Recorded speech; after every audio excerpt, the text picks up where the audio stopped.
আমাদের ছোট ঘরটাই সব সুখ ছিল, কিন্তু হঠাৎ আমার ছেলে অজ্ঞান হয়ে পড়ল। ডাক্তার, আমার সন্তানকে বাঁচান, আমি হাত জোর করে বলছি। আমি আমার সর্বোচ্চ চেষ্টা করব। উত্তরের পাহাড়ে এক দুর্লভ নীল ফুল আছে, সেটাই শেষ ভরসা। কিন্তু পথটা মৃত্যুর মতো ভয়ঙ্কর, পদে পদে বিপদ।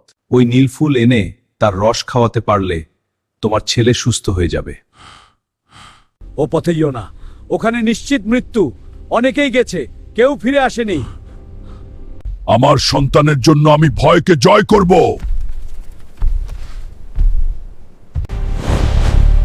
আমি তোমাকে আমার পথে দাঁড়াতে দেব না।